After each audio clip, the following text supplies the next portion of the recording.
Hello everyone. So the last time that I was here in a forum was 6 years ago, and at that time I was presenting my first experiment in wine metabolomics, and that was my last slide, my conclusions. Can you see? Can you see something? Okay, so it's a blank page, so you're not tired enough yet, so you can see also this presentation. A blank page, my conclusion were a blank page, not because it is possible to write whatever you want, a blank page because there are still many things to discover about the wine metabolome. Wine is a unique food where grapes, yeast, bacteria, the human chemistry, wood, they collaborate together and they make one matrix that is one of the richest matrix in terms of number of metabolites. Someone could very easily ask, okay, how big is wine metabolome? I cannot answer really to this question, but I have the feeling that there are around 2,000 metabolites that we know that belong, we know that are inside the wine metabolome, are just a small part of the top of the iceberg. So there are still many things that we see and we don't know what they are, and there are still many things that we don't see, and of course we don't know where they are, how they are, what they are. So this is more or less the situation that I believe that is also happening.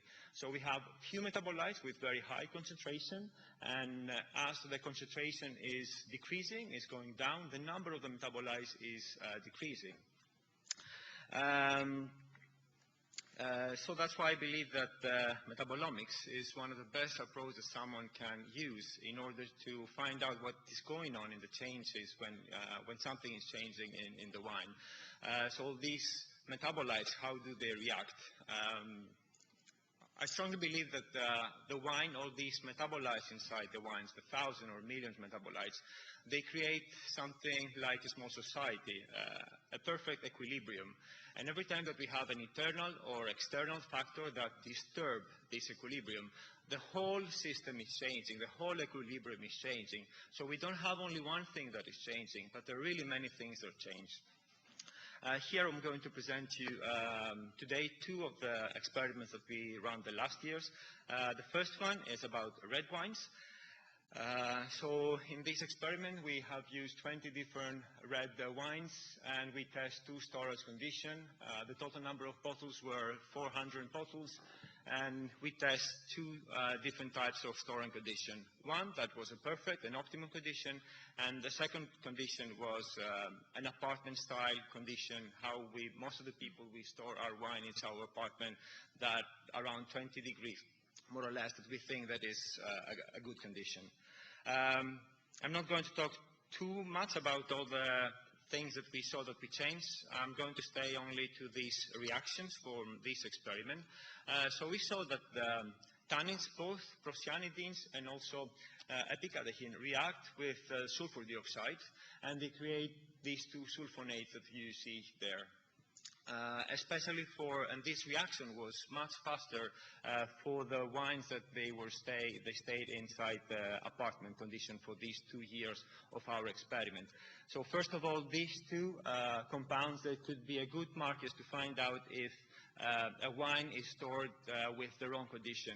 And I think so the producers should start to think a little bit of this, because when a consumer take a wine and buy a wine and open the wine and see that there is a fault inside the wine, it will always give the blame to the enologist, and it will never give the blame to the distributors or to the supermarket or to the restaurant. It will always give the blame to the enologist.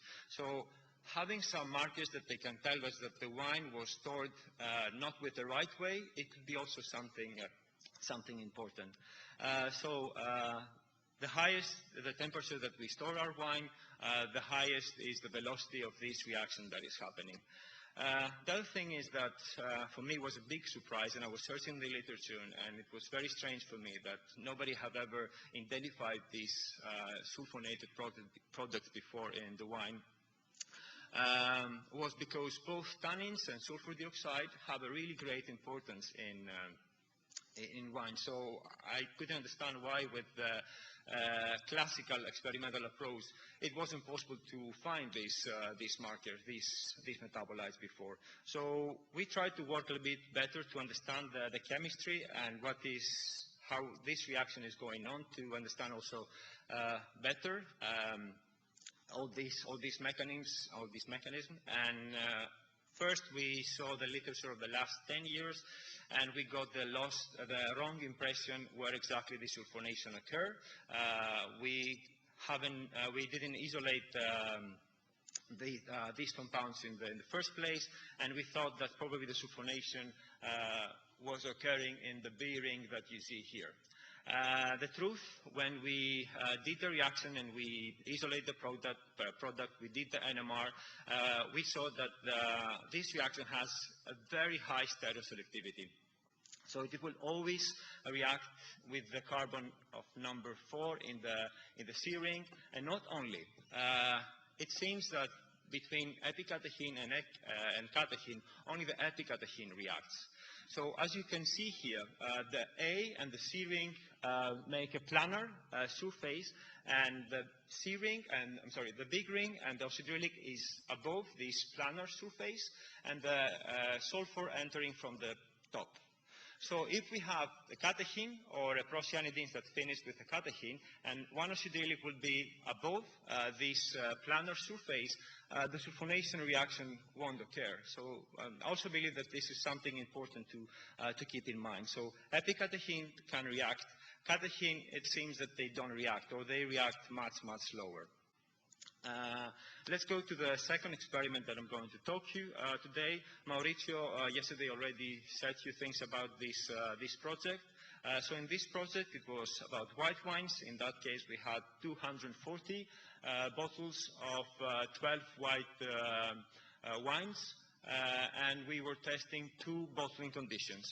One condition had low amount of oxygen, and especially I'm referring to the headspace between the wine and the cork, and the second condition had a higher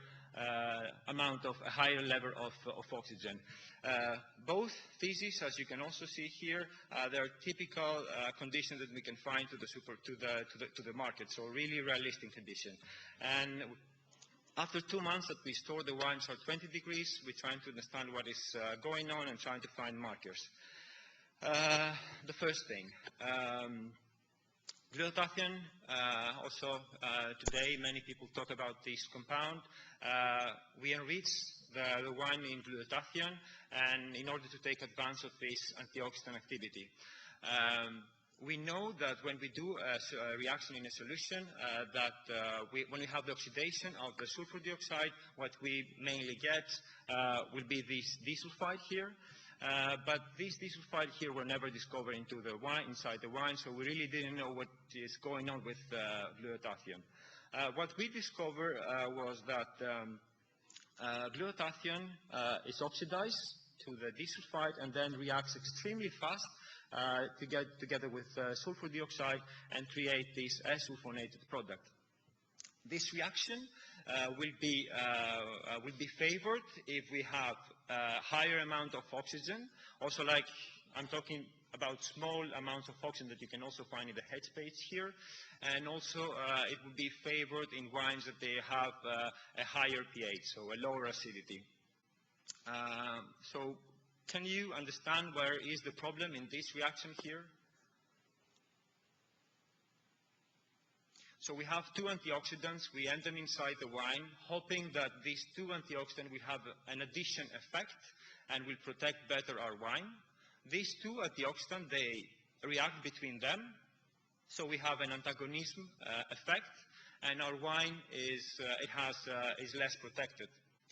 So my advice here is especially to the enologists, so if you have a wine that it doesn't have a very high acidity, so it has a low acidity, and you're not able through packaging to protect your wine by oxygen, think twice before to go to add glutathione inside your wine.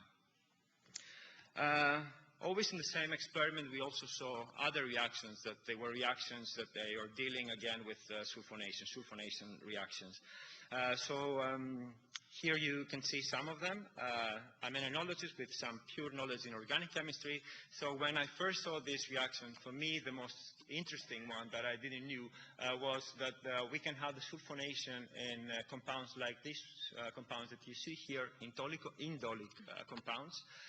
Indolic compounds, they're coming from the metabolism of tryptophan. There are some of them that are known, some of them are not known so much.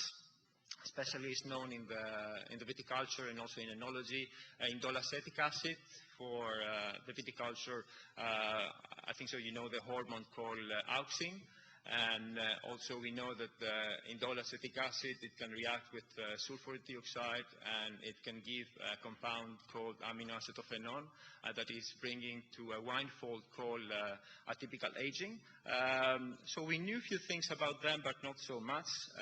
We didn't know anything about the concentration of these sulfonated compounds that are inside the wine. So what I decided to do is to go and do the synthesis of this compound. I couldn't find anything in the literature, so I had to do that everything by myself. And when I had the synthesized sulfonated product, I used them in order to quantify them inside the wine. For the moment, I have analyzed around 190 commercial wines, red, sparkling, and white wines from different ages. To make a long story short, I'm just asking you to see here. Here we have tryptophol and the sulfonated tryptophol. And let's have a look here in the wines that had them more, like young white wines. You can see that tryptophol in white young wines usually have concentration below 0.1 ppm. But if we see the sulfonated product, again, the sulfonated tryptophol for young white wines, we can see that the concentration of this compound goes around to 4 ppm. So the concentration is not, this concentration is not so small. So we should start to consider this compound. And also look again also here. This is indole lactic acid. You can see also the same phenomenon also here, very low concentration for the indole lactic acid for the young white wines. And instead for the sulfonated indole lactic acid for the white wines, what you see is that the concentration can easily arrive up until to 10 ppm. So we have some compounds, a group of compounds, indolic compounds, that are able to trap the sulfur dioxide that we add inside the wine. And that is a work from some colleague from Bordeaux. There were some colleagues that they went and they isolate this compound here, that is the glucoside of indole lactic acid, so that they found that in mass this compound has concentration that can easily arrive to more than 100 ppm. So here we're talking about compounds that they have a high amount, and they can take a big part of the sulfur dioxide that we add inside the wine. Maurizio was saying yesterday about this problem, that very often we add in wines that are very similar, we add exactly the same amount of sulfur dioxide, and some of them they consume more, some of them they consume less, but probably they don't know why this thing is happening, because the consumption of the oxygen, it might be exactly the same. So maybe this thing happens also because of this compound. So I think so in the future, stay tuned, because I think so we're going to talk more and more about these compounds.